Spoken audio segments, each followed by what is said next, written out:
Nous allons prendre un petit chant. Je vous invite à vous lever pour nous tourner vers le Seigneur. La miséricorde du Seigneur, à jamais je la chanterai.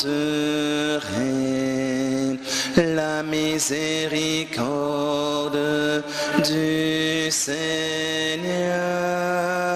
à jamais je la chanterai. La miséricorde du Seigneur, à jamais je la chanterai.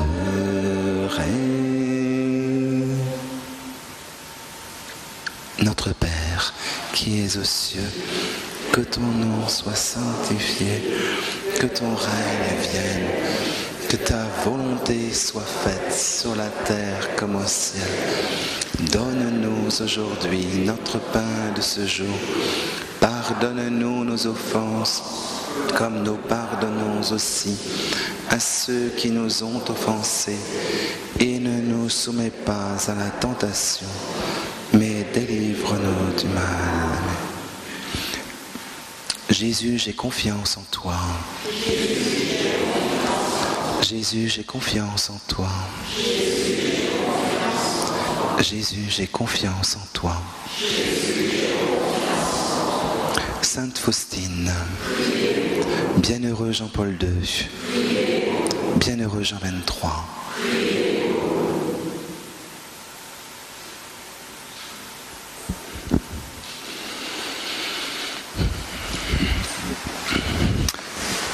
Bienvenue à ceux et celles qui viennent de nous rejoindre. Donc nous allons avoir un enseignement par le Père Jean-Yves Poulaillot, donc qui est prêtre du diocèse de Luçon. Alors, nous avons la chance de l'avoir avec nous durant ce week-end. Le Père Jean-Yves anime plusieurs pèlerinages pour le diocèse, entre autres en Pologne, sur les pas de Jean-Paul II et de Sainte Faustine. Donc cette année il n'y en a pas, mais l'année prochaine sûrement. Oui. Voilà, donc l'année prochaine, il y aura un pèlerinage animé donc par les pèlerinages du diocèse de Luçon, avec le Père Jean-Yves. Voilà, ça fait plusieurs années qu'il emmène des groupes donc en Pologne. Alors, nous avons l'enseignement, et puis à 11h, nous allons donc avoir l'Eucharistie ensemble. Après l'Eucharistie, il y aura un petit temps de battement. Certains parmi vous sont peut-être venus pour le repas partagé. Donc il aura lieu au réfectoire de la communauté aujourd'hui. Et puis nous exposerons le Saint-Sacrement pendant tout le temps du repas, jusqu'à 15h30, après l'heure de la miséricorde. Voilà, avec les temps de confession aussi qui vous seront proposés. Bonne journée.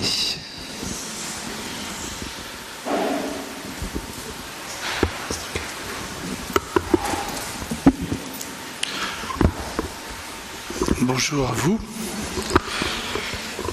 Deux choses avant de commencer. Tout d'abord, un petit message qui arrive à l'instant de Rome, du groupe des Vendéens qui sont avec Monseigneur Castet et qui participent en ce moment même à la canonisation des papes Jean 23 et Jean-Paul II, en union de prière avec vous tous, en direct de Rome, où nous sommes avec les pèlerins pour assister donc à la canonisation. Nous retrouverons Monseigneur Castet à l'issue de la messe. Pas nous, mais eux. Une deuxième chose, avant de commencer, je vous confie une intention qui m'est très chère, et certains parmi vous d'ailleurs le savent. C'est un papa de 37 ans qui s'appelle Sébastien. Sébastien est atteint de la maladie de Charcot, qui s'est déclarée il y a quelques mois, mais dans la forme la plus grave. Voilà. J'ai déjeuné avec ses parents hier, midi, qui sont très touchés, très bouleversés, parce qu'ils savent et ils voient déjà ce que fait cette maladie qui en quelques mois a transformé leur fils, qui est ingénieur en Australie, mais qui vient de revenir en France à cause de sa maladie, qui aujourd'hui, dès maintenant, ne peut plus tenir sa tête, tous les muscles s'en vont.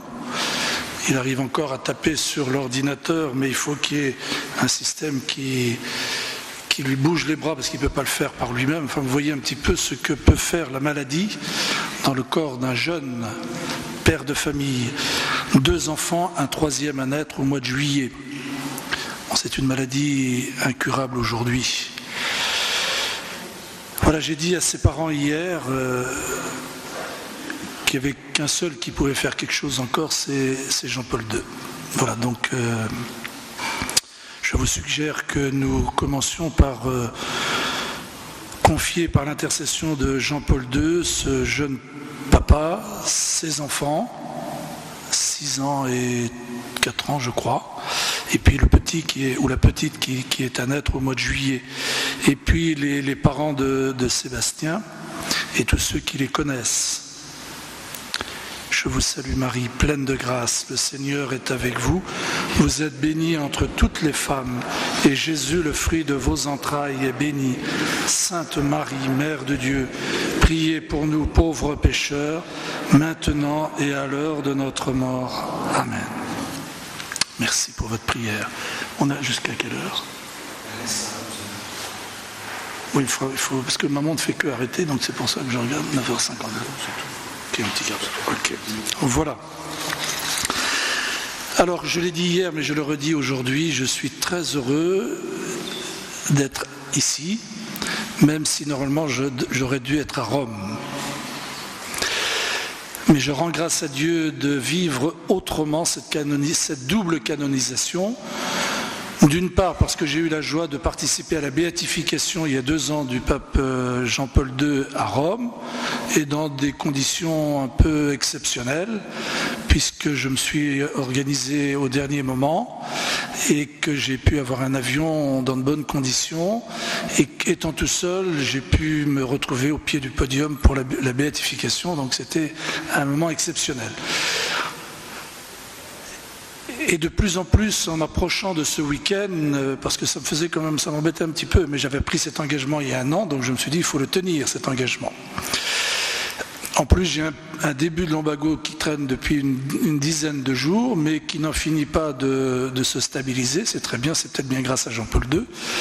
Et donc, j'aurais pas pu vivre dans de bonnes conditions cette double canonisation. Double canonisation, ne l'oublions pas, parce qu'évidemment on parle beaucoup de Jean-Paul II, ce qui est normal, mais il faut aussi évoquer Jean XXIII. Moi j'avais 8 ans quand il est mort, mais je me souviens très bien du jour où il est mort. Je me souviens très bien comme si c'était hier, puisque je passais devant une maison où j'ai entendu qu'on annonçait la mort de Jean XXIII. En juin donc 1958. 63, pardon, j'avais 8 ans, 63, il me semblait que ça ne correspondait pas. Voilà. Et puis, il restera le pape de la bonté, puisqu'on l'appelle le bon pape Jean. Et mes parents m'ont fait lire, vous savez, les bandes dessinées sur les saints très tôt, le bon pape Jean. Et je l'ai lu, il y en a que j'ai lu plusieurs fois, dont celle-là. J'étais vraiment très touché de l'histoire de cet enfant grandissant, et très tôt avec la vocation, le désir d'être prêtre, peut-être le désir d'être pape, je suis persuadé que non, mais en tous les cas il l'est devenu quand même. Et le saint Jean XXIII. Pape de la bonté, ceux qui ont eu l'occasion de voir ces derniers jours le film Le bon pape Jean, tout le film est très intéressant, mais ce qui m'a touché personnellement, c'est quand, aussitôt après son élection, il se promène dans les jardins du Vatican et il croise le jardinier. Et il prend le temps de regarder le jardinier, tellement surpris de se retrouver en présence du nouveau pape Jean XXIII. Et le pape le regarde et puis il lui parle de sa famille. Il est tout seul, le jardinier, avec son râteau. Et il lui dit à un moment donné, vous gagnez votre vie ici. Alors je crois qu'il lui demande même combien il gagne. Et puis le bon pape Jean XXIII, qui visiblement voit à travers le jardinier son épouse et leurs enfants, il lui dit, mon prédécesseur pesait 2 fois moins que moi, que le nouveau pape, donc il faudra que vous gagniez 2 fois plus. C'est dire la bonté de cet homme. Alors il y aurait des tas d'anecdotes comme celle-ci. C'est dire la bonté de ce pape, et n'oubliez pas ce que je disais déjà hier, la bonté fait partie des attributs de la miséricorde. Donc je crois qu'on pourrait dire aussi beaucoup de choses sur la miséricorde qu'a vécu et que rayonnait le bon pape Jean XXIII. J'ai effectivement la chance d'avoir une deuxième patrie, la Pologne. En 1981, pour la première fois, je suis parti en Pologne. J'étais au séminaire à ce moment-là, étudiant, et avec 2 ou 3 autres amis du séminaire, on a décidé, on ne savait pas trop où aller, et l'un d'eux connaissait un prêtre en Pologne, et on a eu cette idée folle de dire on va s'en aller en Pologne. On ne sait pas où, quand, comment, mais voilà. Et donc on est parti, nos parents n'étaient pas très sûrs, étaient un peu inquiets, angoissés, puisque c'était la période difficile, hein, les accords de Gdansk, etc. Bon, ça a commencé, la milice était partout. Mais on a vécu un pèlerinage finalement exceptionnel. Voilà.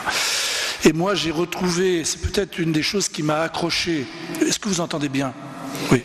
Une des choses qui m'a accroché personnellement, qui m'a accroché le cœur, c'est de retrouver finalement les images de mon enfance, non pas par nostalgie, mais la beauté de ceux qui m'avaient aidé à grandir. Avec la famille, le travail, y compris le travail des femmes au champ. Hein. J'ai vu beaucoup de femmes, des mères de famille, des grandes familles, des femmes qui travaillaient au champ pour ramasser les pommes de terre, pour ramasser les gerbes de blé, etc. Voilà.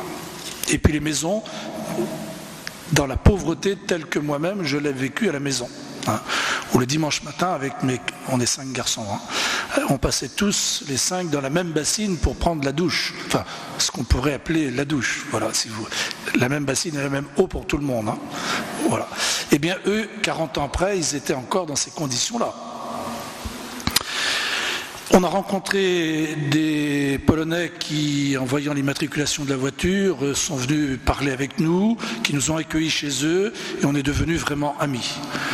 Malheureusement, lui qui est décédé maintenant, mais parlait très bien le français puisqu'il avait vécu 25 ans avec ses parents en France, dans les mines du Nord, puisqu'à ce moment-là, à cette époque-là, au moment de la guerre, beaucoup de Polonais sont venus en France, dans le Nord, et travaillant dans les mines. Et je suis retourné 2 ans après, puis 2 autres années après, et en 89, quand, grâce au pape Jean-Paul II, entre autres, les portes se sont ouvertes, le rideau de fer est tombé.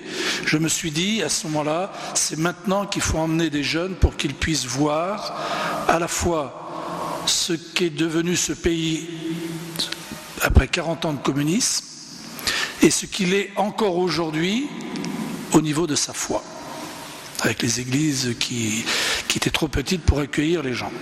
Et je suis retourné comme ça en camp. Chaque année, j'emmenais un groupe d'une 50aine de jeunes pendant 15 ans en Pologne. C'est pour ça que je dis que c'est un peu ma deuxième patrie. Et depuis, je suis retourné donc 3 fois. J'ai accompagné 3 pèlerinages au monastère de Łagieninki, là où a vécu Sœur Faustine. Mais Sœur Faustine, on en parlera plutôt cet après-midi. Parce qu'on m'a demandé quelque chose d'impossible, mais on va tâcher d'y arriver quand même, c'est de parler ce matin de Jean-Paul II et cet après-midi de Sœur Faustine. Or, très honnêtement, je crois qu'on ne peut pas parler de l'un sans parler de l'autre. On ne peut pas comprendre ce qu'a été le ministère du pape Jean-Paul II, de Saint Jean-Paul II, je crois que maintenant, à l'heure qu'il est, on peut le dire, Saint Jean-Paul II, si on n'a pas, sans parler de Sœur Faustine. Et inversement, cet après-midi, là du coup elle aura un avantage puisqu'on aura parlé de Jean-Paul II, on ne peut pas, s'il n'y avait pas eu Jean-Paul II, probablement qu'on ne parlerait pas aujourd'hui de Sœur Faustine. Et je vais commencer par là justement, puisque lors du premier pèlerinage que j'ai fait à Łagieninki, c'est dans la banlieue de Cracovie, où il y a un monastère, le monastère de la Miséricorde, et c'est là qu'est venue Sœur Faustine pendant les dernières années de sa vie. Elle est morte quand même à l'âge de 33 ans, donc jeune religieuse, mais elle avait commencé avant dans un autre monastère. Et la sœur qui nous a accueillis, qui parlait français, qui avait connu quelques années seulement sœur Faustine, nous racontait que quand elle est morte, il y a presque eu comme un souffle de soulagement dans la communauté. Vous savez que les saints sont exaspérants pour leur entourage. Sainte Faustine, visiblement, n'y a pas échappé. Donc, on s'est empressé de mettre dans un placard toutes ses affaires. Sauf que quelques semaines ou quelques mois après, elles se sont rendues compte que les gens venaient dans le jardin de la communauté, là où il y avait la tombe de sœur Faustine. Et qu'il se développait toute une dévotion. Voilà. Et parmi cette foule d'anonymes qui venaient, il y avait l'évêque de Cracovie, Karol Wojtyła. Voilà. Et c'est lui, c'est pour ça que je vous dis qu'on ne peut pas parler de l'un sans avoir l'autre, c'est lui qui a demandé à la communauté qu'on rouvre les placards et qu'on regarde. Et c'est là qu'on a trouvé le journal de sœur Faustine dont je parlerai cet après-midi, dans lequel elle écrit, elle met par écrit tous ses entretiens avec Jésus et Marie. Voilà. Revenons quand même à Jean-Paul II, puisque c'est de lui qu'il faut parler ce matin. Donc 6 ans seulement après sa mort, le pape Jean-Paul II a été béatifié le 1er mai, il y a 2 ans, et aujourd'hui canonisé. Quelle place la miséricorde chez le nouveau bienheureux, ou plutôt chez le nouveau saint, puisque depuis quelques minutes, on peut dire qu'il nous est donné par l'Église comme saint. Un saint contemporain, ce qui est quand même assez unique aussi dans l'histoire. Un saint contemporain que certains parmi vous avaient vu, tous vous l'avez vu évidemment par les médias, mais qu'un certain nombre avaient vu, en direct, face à face. Moi j'ai eu la chance de le voir plusieurs fois, dont à Ars en 1986, où je suis allé à Ars pour la première fois. J'emmenais à ce moment-là le groupe des séminaristes qui était à Angers. Voilà. Et comme j'étais chauffeur de car, on m'a demandé de les accompagner et j'ai fait la retraite avec le pape Jean-Paul II qui prêchait aux prêtres et aux séminaristes. Et moi j'étais prêtre depuis quelques mois, donc ça m'a fait beaucoup de bien de vivre cette retraite avec le Saint-Père. Pour montrer, alors quelle place donc la miséricorde chez Saint Jean-Paul II. Pour montrer l'unité entre la vie de Sainte Faustine et le message de la miséricorde dont elle avait été la voix, Jean-Paul II l'a canonisée le 30 avril, jour de l'octave de Pâques, donc dimanche de la miséricorde. Plutôt qu'à une date qui aurait été privilégiée selon les habitudes, proche de sa naissance au ciel, qui était le 5 octobre. Pour la béatification de Jean-Paul II, Benoît XVI n'a même pas eu à séparer la date de sa béatification de l'anniversaire de sa mort. Vous voyez que le ciel a tout prévu. Puisqu'elle coïncide, il est mort donc le 2 avril. Alors pour moi, le 2 avril, ici, c'est une date aussi très forte, puisque c'est le jour anniversaire de mon grand-père, qui est au ciel maintenant, mais qui a été sacristain au Sable d'Olonne provisoire pendant 17 ans. Donc voilà, il est aussi très présent dans ma pensée en ce jour. C'est en effet après les premières vêpres du dimanche de la miséricorde le 2 avril 2005 que Jean-Paul II est entré dans la gloire du ciel. Et comme il l'avait dit lui-même, il continuerait de nous regarder de la fenêtre du ciel.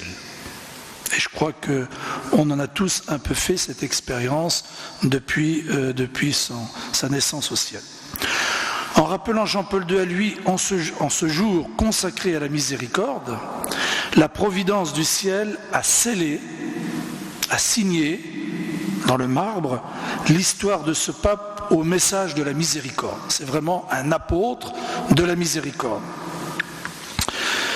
Le père Lombardi, directeur de la salle de presse du Saint-Siège, écrivait à cette époque, ou disait à cette époque, sa vie, donc la vie de Saint Jean-Paul II et son pontificat ont été dictés par sa passion de faire connaître au monde entier le monde où lui-même il a vécu, celui de notre dramatique histoire au tournant des millénaires, la grandeur réconfortante et enthousiasmante de la miséricorde de Dieu. La grandeur réconfortante et enthousiasmante de la miséricorde de Dieu. C'est de cela que le monde a besoin. Voilà pourquoi nous aurons précisément la joie de célébrer sa béatification et aujourd'hui sa canonisation solennelle, le jour où lui-même, Jean-Paul II, a voulu que toute l'Église tourne son regard et adresse ses prières à cette miséricorde du ciel. Donc, Jean-Paul II, l'apôtre de la miséricorde, dont Sainte Faustine fut la secrétaire. Mais ça, c'est pour cet après-midi. Si Sainte Faustine est la secrétaire de la miséricorde, comme le Christ l'a appelé lui-même, c'est Jésus qui l'a appelé ainsi, tu seras ma secrétaire, Jean-Paul II en est l'apôtre. C'est lui qui a été à la source du développement de la dévotion de la miséricorde, tel que le Christ l'avait demandé dans ses apparitions. C'est lui qui ouvre le procès de béatification de Sœur Faustine en 1965. Vous voyez comment en France, on a été long, très long, mais la patience de Dieu n'a pas de limite, pour qu'on commence à parler de la miséricorde. Même le tableau de la miséricorde divine est apparu en France. Moi, je crois bien que j'étais prêtre, je suis prêtre depuis 1985, donc plus de 20 ans après le début du procès de canonisation de Sainte Faustine. C'est dire notre difficulté et notre manque, et donc notre besoin de la miséricorde. Je parle évidemment de la France. Donc c'est lui qui ouvre le procès de béatification en 1965, alors qu'il est évêque de Cracovie. Donc c'est lui qui a demandé et qui a confié la cause, le procès de béatification, pour qu'il puisse aboutir. Et il béatifie donc Sœur Faustine, la bienheureuse Faustine, le 30 avril 1993. Puis, il la canonise le 30 avril 2000, 7 ans après. C'était plus long qu'aujourd'hui, plus long que pour lui. Entre parenthèses, c'était, et c'est pour ça que c'est vraiment, on peut dire que Jean-Paul II a scellé tout ce que nous a révélé Jésus par Sainte Faustine, puisqu'en fait c'était la première béatification, première canonisation de notre millénaire, première canonisation de l'an 2000. Et c'est lui qui répond, Jean-Paul II toujours, à l'appel du Christ en instituant le dimanche après Pâques, dimanche de la miséricorde. C'est vraiment l'œuvre de Saint Jean-Paul II. Selon ces mots mêmes, Jean-Paul II a fait plus que canoniser une religieuse, c'est lui qui le dit, ce jour-là, et je le cite, « La canonisation de Sœur Faustine revêt une éloquence particulière. Par cet acte, j'entends, toujours Jean-Paul II, j'entends transmettre aujourd'hui ce message de la miséricorde au nouveau millénaire. » Donc on peut dire que ce siècle, ce sera le siècle de la miséricorde, grâce à Saint Jean-Paul II et à Sainte Faustine. C'est enfin et toujours lui, Jean-Paul II, qui a célébré la dédicace du sanctuaire de la miséricorde à Laguéninki, convaincu qu'il s'agit d'un lieu particulier choisi par Dieu pour déverser la grâce de sa miséricorde et consacrer en ce jour le monde à la miséricorde divine. Et vous savez que les prochaines JMJ en 2016 auront lieu à Cracovie et très vraisemblablement autour du nouveau sanctuaire dont les travaux viennent de s'achever à Laguéninki, donc le nouveau sanctuaire dédié à la miséricorde divine sous le regard de Jean-Paul II. Voilà, si vous pouvez y aller, mais encore une fois, l'année prochaine, j'accompagnerai un pèlerinage, commencerai à prendre les inscriptions à la sortie.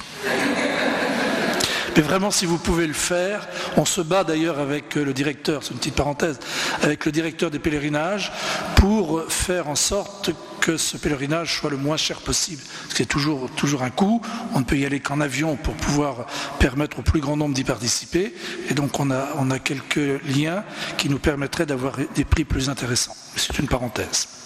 Mais c'est vous dire quand même combien c'est une grâce particulière de pouvoir faire ce pèlerinage. Sans Jean-Paul II, il est probable et vraisemblable que le message de Sainte Faustine n'aurait pas eu l'ampleur qu'il a maintenant et qu'il aura encore demain. J'ose dire, c'est peut-être une intuition personnelle, je ne sais pas. En tous les cas, c'est la grâce de Dieu. Si ça vient de Dieu, ça se confirmera. Si ça vient de Jean-Yves Poulaillot, ça s'éteindra. Mais j'ai un peu le sentiment quand même que ces deux apôtres, Sœur Faustine et Sainte Faustine et Saint Jean-Paul II, vont continuer de marquer, un peu comme l'a fait Sainte Thérèse de l'Enfant Jésus et qu'elle continue de faire, de marquer l'histoire de l'Église dans les siècles à venir. Tellement, moi je suis, en préparant, j'étais vraiment émerveillé, impressionné, touché en profondeur de par la richesse de ce trésor qui nous vient de ces deux apôtres de la miséricorde, auquel encore une fois on peut ajouter Saint Jean 23. Désormais, on peut aussi dire Saint Jean 23, et puis Sainte Thérèse de l'Enfant Jésus. Il y a un livre, mais je l'ai laissé dans ma chambre là-haut, que certains ont peut-être lu, du père Joël Guibert, qui est un prêtre du diocèse de Nantes, qui était au séminaire d'ailleurs en même temps que moi, qui a écrit un livre sur la miséricorde, Sœur Faustine, Jean-Paul II et Sainte Thérèse de l'Enfant Jésus.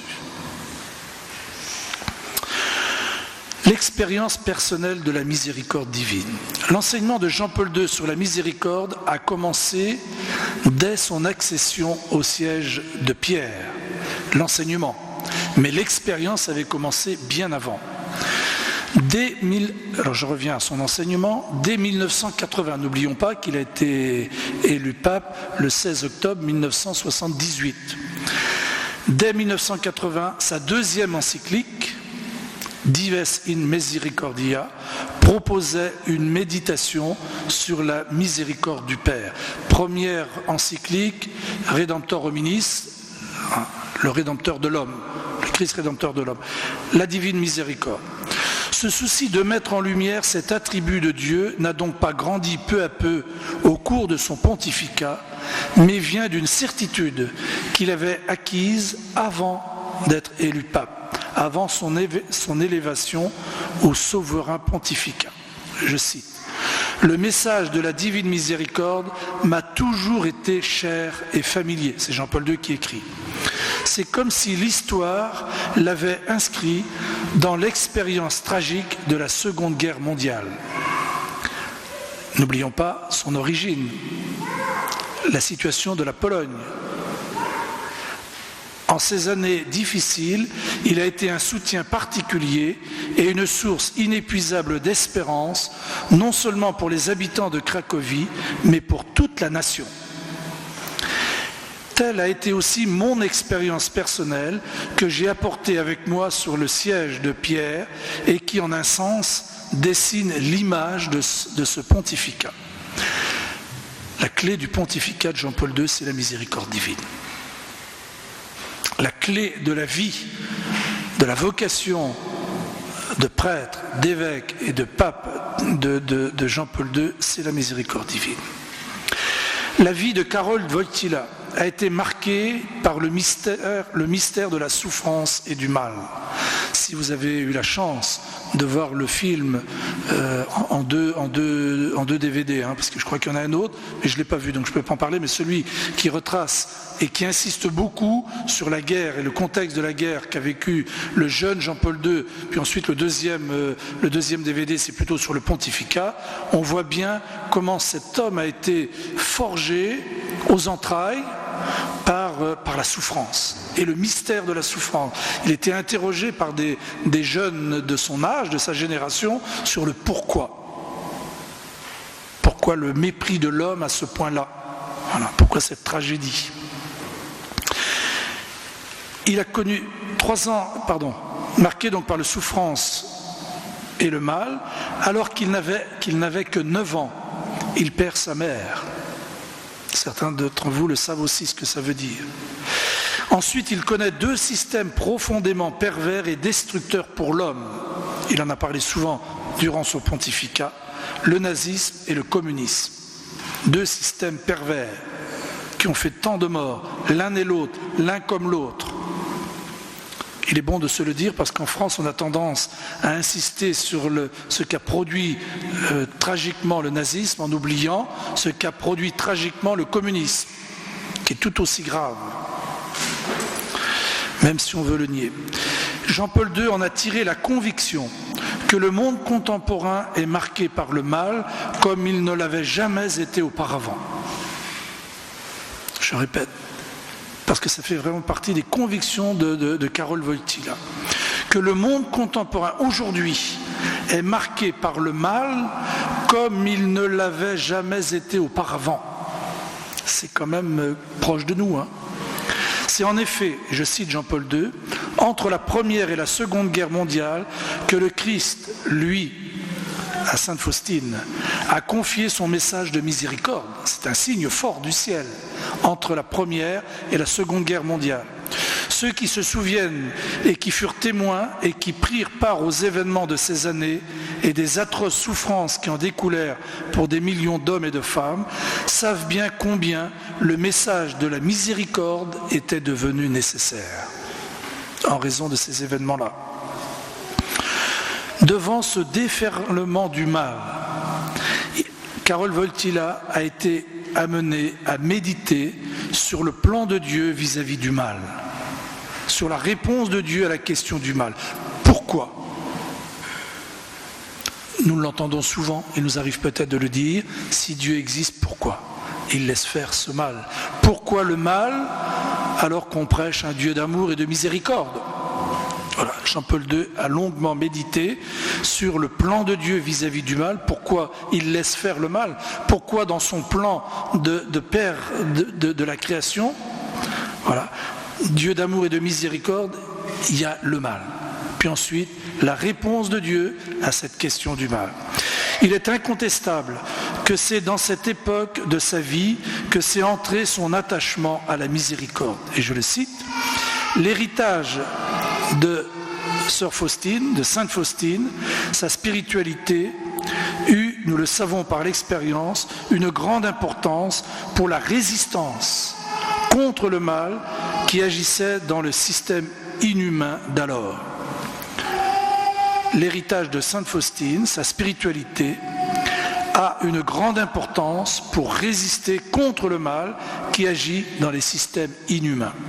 Donc ça vaut encore pour aujourd'hui.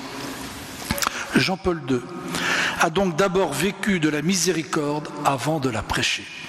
Je crois qu'il faut, je le disais déjà hier, il faut qu'on vive ce week-end qui est une grâce particulière dans les premières années de ce millénaire, en se disant il faut qu'on se laisse toucher par la miséricorde pour pouvoir déborder de miséricorde.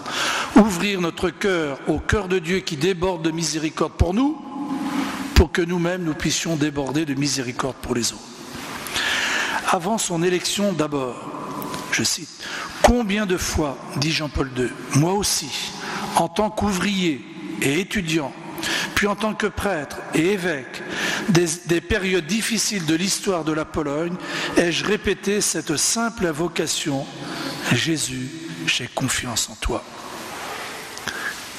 Cette inscription que Jésus a fait inscrire par Sœur Faustine en bas du tableau qu'il lui a demandé de faire peindre. Jésus, j'ai confiance en toi, révélé par le Christ à Sainte Faustine, en constatant que son efficacité et sa force. Jean-Paul II a fait l'expérience de l'efficacité et de la force de la miséricorde à celui qui se tourne en disant « Jésus, j'ai confiance en toi ». Et peut-être même qu'il faut le dire, oser le dire, au moment où on a le sentiment d'avoir le moins confiance. Au moment où on est désespéré, découragé, c'est peut-être à ce moment-là qu'il faut laisser résonner en nous cette parole qui nous dépasse, parce qu'elle vient de Jésus. C'est lui qui l'a demandé à Sainte Faustine. Jésus, j'ai confiance en toi. Comme pape ensuite, ainsi qu'il le décrit dans son encyclique sur l'unité des chrétiens, je cite Jean-Paul II, se fondant sur la triple profession de foi, la triple profession d'amour de Pierre, qui correspond à son triple reniement. Tu sais bien que je t'aime. Son successeur, l'apôtre Pierre, et donc maintenant Jean-Paul II, c'est qu'il doit être signe de miséricorde. Se fondant sur la triple profession de foi d'amour de Pierre, Jean-Paul II sait qu'il doit être signe de miséricorde. Son ministère est un ministère de miséricorde, procédant d'un acte de miséricorde du Christ. Elle vient du Christ. Vous avez tous remarqué le visage de Jean-Paul II, qui s'est transformé d'ailleurs par la maladie. Mais combien tout au long de son pontificat, sous des traits différents, quand on pense au premier visage que nous avons vu le soir de son élection en 1978 et celui que nous avons vu dans les dernières fois qu'il est apparu à la télévision, que son visage rayonnait toujours cette miséricorde. Toujours, toujours. La miséricorde maintenant dans l'enseignement de Jean-Paul II. Selon les mots mêmes de Jean-Paul II, l'enseignement sur la miséricorde a été le fil rouge de tout son enseignement, notamment Dives in Misericordia, son encyclique. Riche en miséricorde. C'est en un certain sens l'encyclique programme de son ministère au siège de Saint-Pierre. Avec le recul, son successeur, c'est-à-dire le pape émérite Benoît XVI, imaginez ce que ça veut dire pour Benoît XVI d'assister en ce moment même à la canonisation de celui dont il a été le plus proche collaborateur, comme d'ailleurs le cardinal Dziwisz, qui nous a accueillis 3 fois. Le petit groupe que j'ai accompagné, à chaque fois qu'on va en Pologne, il nous reçoit, il parle avec nous, il parle le français. Je peux vous faire cette petite anecdote pour vous dire ce qu'est cet homme aussi. Peut-être qu'il sera canonisé un jour, je ne sais pas. Mais la première fois que j'ai eu la chance de le rencontrer, j'avais préparé une phrase en polonais en me disant il faut quand même lui parler un peu en polonais. Un Dzień dobry cardinal, il se tourne vers le groupe et dit mais il parle aussi français en parlant de moi. Voilà. Beaucoup d'humour et un humour là aussi coloré par la miséricorde. Donc l'encyclique de Saint Jean-Paul II, sa deuxième encyclique riche en miséricorde, c'est le programme de son ministère de pape. Avec le recul, donc son successeur reprend cette analyse, le mystère de l'amour miséricordieux de Dieu est placé au centre du pontificat de mon vénéré prédécesseur. Les paroles qu'il prononça lors de la consécration du sanctuaire de la Gielinki ont été comme une synthèse de son ministère. Lorsqu'il a consacré le sanctuaire, donc c'est une très grande église, une belle église, avec une statue de Jean-Paul II qui veille sur la ville de Cracovie, c'est impressionnant. C'est impressionnant, pas simplement d'abord par l'architecture, mais parce qu'on mesure, quand on se retrouve devant ce sanctuaire de la miséricorde, la petitesse, ou plutôt notre pauvreté, notre petitesse, devant la grandeur de la miséricorde divine. Quand on est devant, on l'éprouve. Quel est le trait principal de son enseignement, de Jean-Paul II? C'est la présentation de la miséricorde comme unique rempart contre le mal. La présentation de la miséricorde comme unique rempart contre le mal et par conséquent comme une immense source d'espérance. Et il faut se le dire et se le redire aujourd'hui quand on voit ce qui se passe en Syrie, quand on voit ce qui vient de se passer. Peut-être que vous ne le savez pas parce que les médias français, sauf erreur de ma part, n'en ont pas parlé. Médias télévisuels et journaux. On le sait par les réseaux. Des jeunes ont été crucifiés quelques jours avant Pâques, en Syrie, crucifiés. L'un d'eux devant son père, qui a été tué ensuite. Crucifiés parce qu'on leur demandait de renier leur foi. Ensuite, on a coupé la tête, on l'a donné à des jeunes pour jouer au foot. Voilà, excusez-moi de... Bon, voilà le mystère du mal. Moi, j'avoue que quand j'ai entendu ça, le prêtre qui m'a raconté ça, un de mes confrères avec qui je suis en ce moment, voilà, était physiquement accablé lorsqu'il voilà. C'est le mystère du mal. Voilà. Le trait principal de l'enseignement de Jean-Paul II, la présentation de la miséricorde comme unique rempart contre le mal et par conséquent une immense source d'espérance pour nous. Comment voulez-vous tenir autrement? C'est pas possible. Voilà.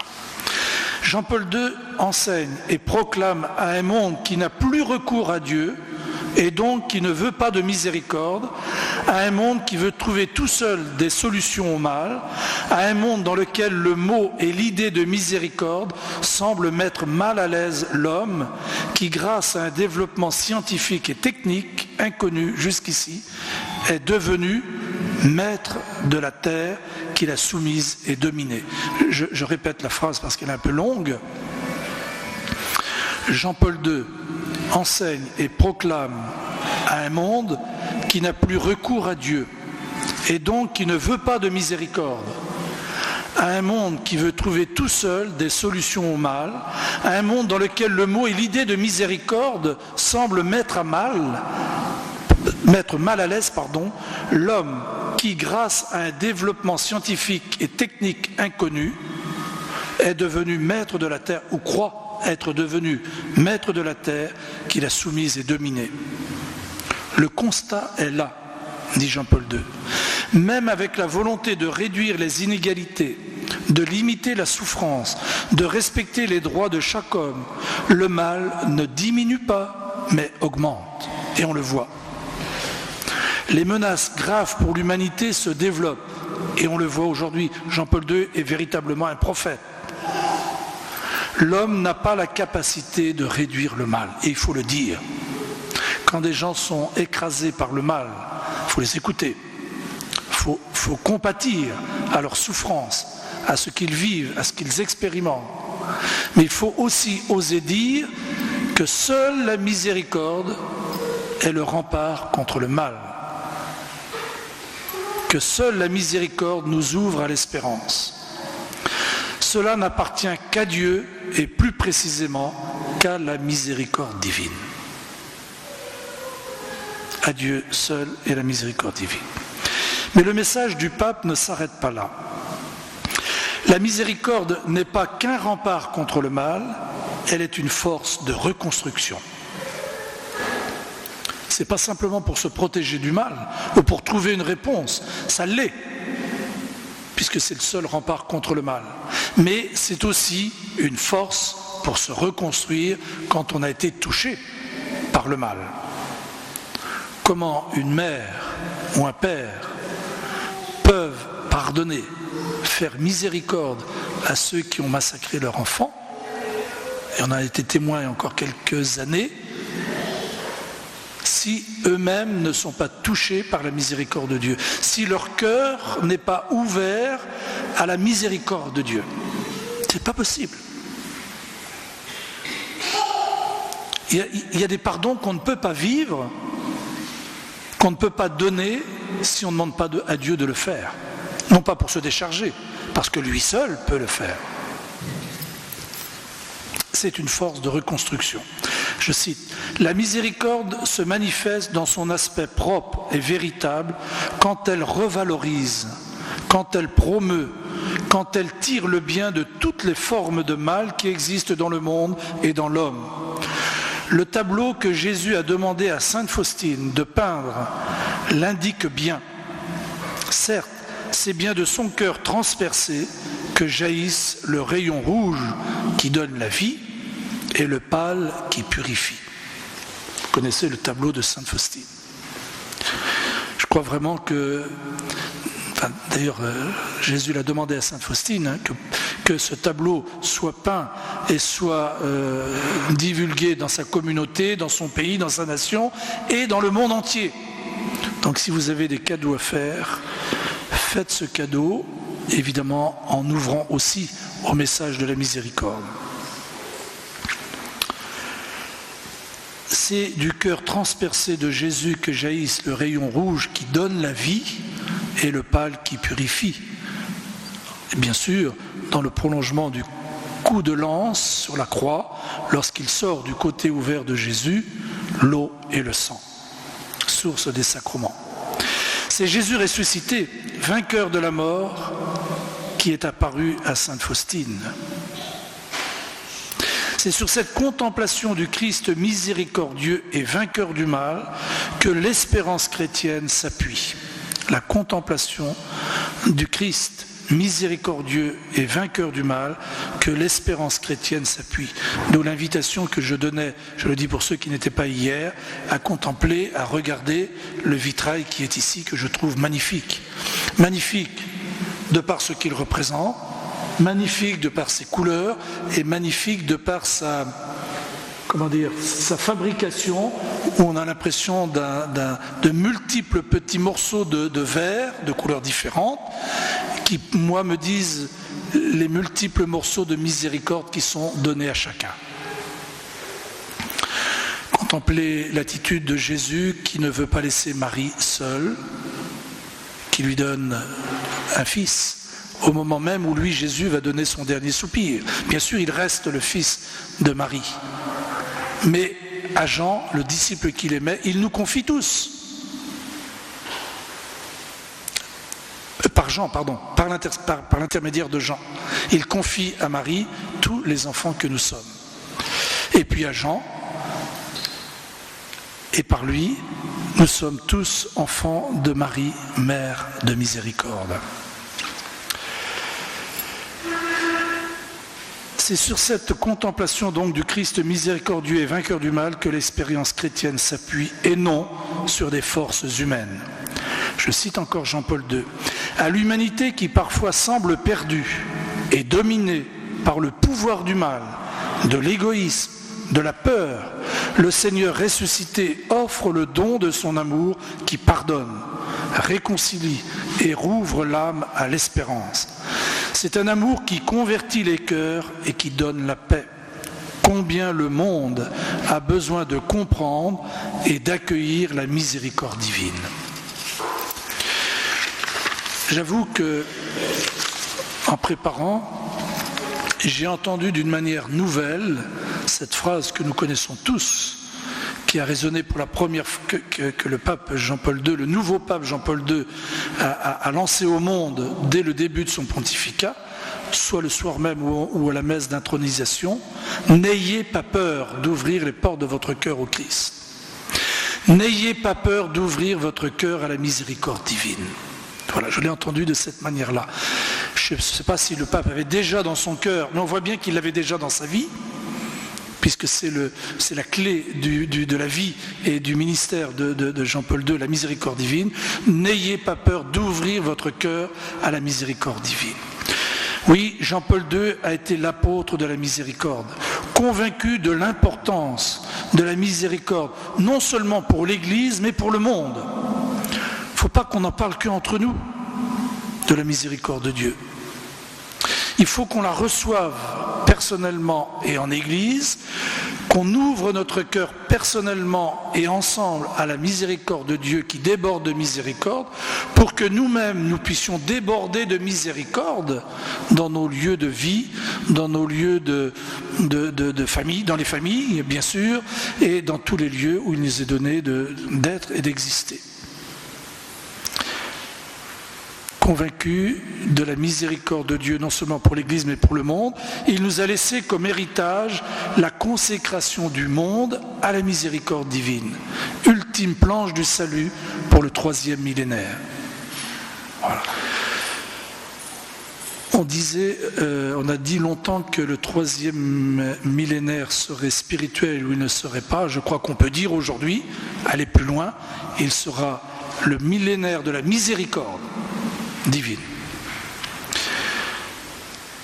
Je termine là-dessus avec cette prière. Dieu Père miséricordieux, qui a révélé ton amour dans ton Fils Jésus-Christ, qui l'a répandu sur nous dans l'Esprit Saint consolateur, nous te confions aujourd'hui le destin du monde. C'est la prière de consécration au monde. De chaque homme, penche penche-toi sur nos péchés, guéris notre faiblesse, vainc tout mal, fais que tous les habitants de la terre fassent l'expérience de ta miséricorde, afin qu'en toi, Dieu un et trine, ils trouvent toujours la source de l'espérance. Celui qui s'ouvre à la miséricorde trouve la source de l'espérance. Père éternel, pour la douloureuse passion et la résurrection de ton Fils, accorde-nous ta miséricorde ainsi qu'au monde entier. Amen. Je me permets de regarder l'heure pour être sûr d'être dans les temps, que je crois qu'il faut quelques minutes pour souffler. S'il y avait une ou deux questions, pourquoi pas, je veux bien essayer d'y répondre. N'hésitez pas.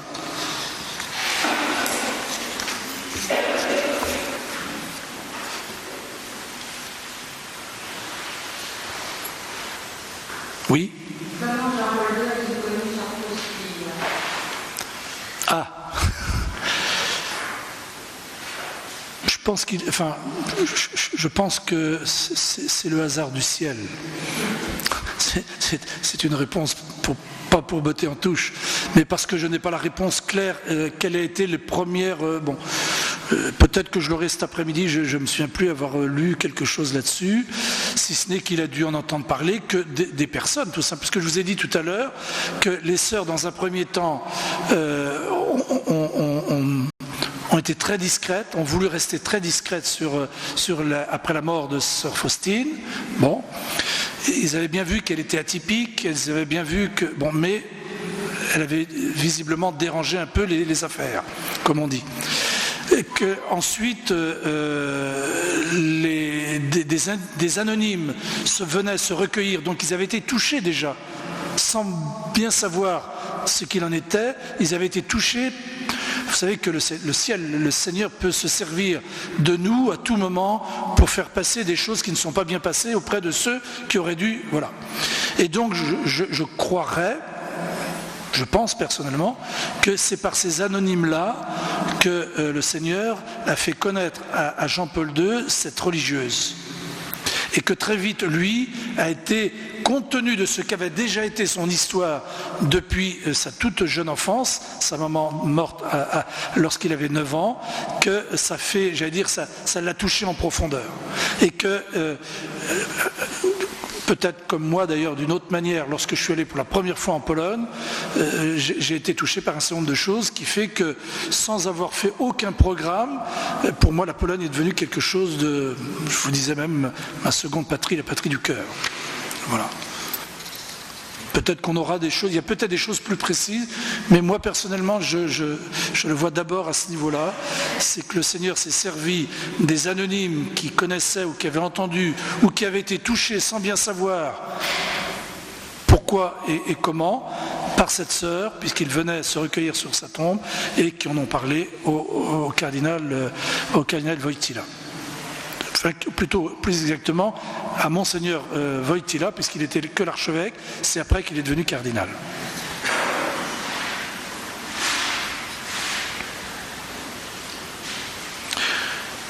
Juste pour conclure une petite chose qui nous est donnée par Monseigneur Albert-Marie de Montléon, qui a été coordinateur national du Congrès de la Miséricorde divine et qui a proposé comme réflexion la miséricorde de Dieu, clé de lecture du pontificat de Jean-Paul II.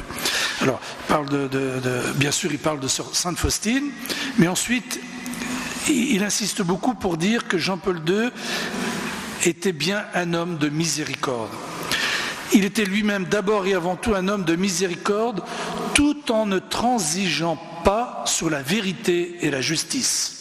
Parce qu'on peut avoir une idée, et on a eu dans l'histoire parfois, une idée ou une approche de la miséricorde qui n'était pas bonne. C'était tout accepté. Ou une pitié mal placée. C'est très exigeant la miséricorde divine. Son attitude, notamment dans ses voyages apostoliques, à l'égard des personnes fragilisées par la vie.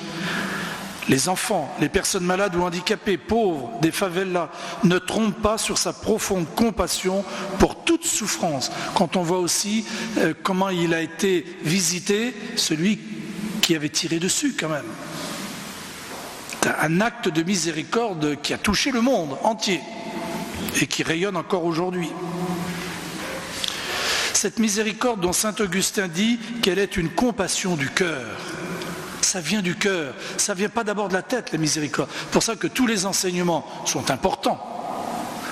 Mais la miséricorde, elle doit venir du cœur, de notre cœur, qui s'ouvre au cœur de Dieu, qui déborde de miséricorde. La force de la vérité et de l'amour s'oppose au mal et cherche à le vaincre par le bien. Ça fait partie aussi de la miséricorde. S'opposer au mal, dénoncer le mal, quelles qu'en soient les formes, le mal et la violence.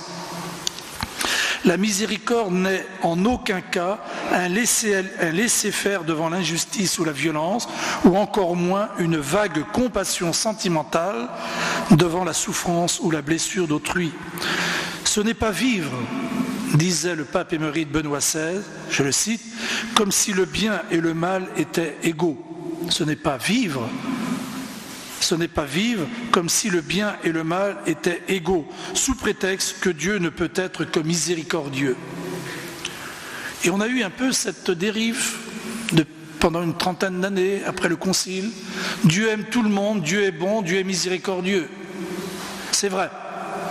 Mais si on réduit les choses à cette approche-là, on se trompe. Quand Jésus, pour donner un exemple, quand Jésus a accueilli la femme adultère, il l'a accueillie avec le cœur de la miséricorde. Souvenez-vous de ce que je vous disais hier, Dieu a horreur du péché puisque le péché défigure l'image que nous sommes de Dieu, puisque nous sommes créés à l'image et à la ressemblance de Dieu. Mais il aime le pécheur. Et plus exactement, il aime le pécheur qui revient à la source de la miséricorde. Voilà, je vais terminer là-dessus. C'est très important d'avoir une bonne approche de la miséricorde. La miséricorde est exigeante parce qu'elle nous oblige à la vérité et à la justice.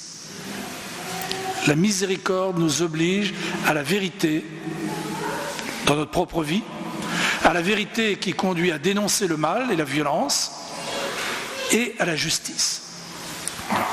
La miséricorde est nécessaire pour faire en sorte que chaque injustice du monde trouve son terme dans la splendeur de la vérité. C'est des paroles de Jean-Paul II à la Guéninki le 17 août 2002, lorsqu'il a consacré le sanctuaire de la miséricorde divine à Pologne. Voilà, je termine là-dessus pour qu'on ait le temps de se refaire intérieurement et physiquement avant la Sainte Messe. Merci beaucoup de m'avoir donné l'occasion de mieux approfondir